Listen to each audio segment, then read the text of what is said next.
Hi hello అందరికీ ఈరోజు మేము ఎక్కడికి వచ్చామో తెలుసా? ఈరోజు మేమైతే దుర్గమాత నిమజ్జనం కాడికి అయితే వచ్చాము. దుర్గమాతను అయితే మా ఇంటి ముందటనే పెడతారనమాట ప్రతిసారి. సో చూడ్డానికి అయితే వచ్చాము. అక్కడ కరెంట్ పోయిందనమాట. అదే సమయంలో మా తమ్ముడైతే మంచిగా డ్యాన్స్ అయితే చేస్తాడు, మీరే చూసండి.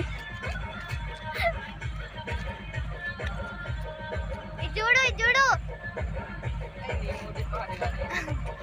అన్వేష్ అన్వేష్ హాయ్ చెప్పు.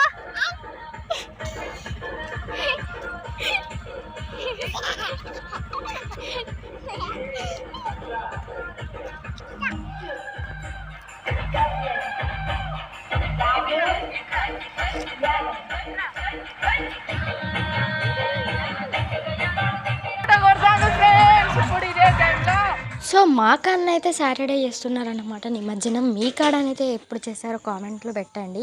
సో మా చెల్లెనైతే కరెంట్ పోయిందని భయపడుకుంటే ఇంట్లోకైతే పోతా అండి. మా తమ్ముడైతే మస్తు డ్యాన్స్ చేసుడు. సో ఈ వీడియో మీకు ఎలా అనిపించిందో లైక్ చేసి సబ్స్క్రైబ్ చేయండి. బాయ్.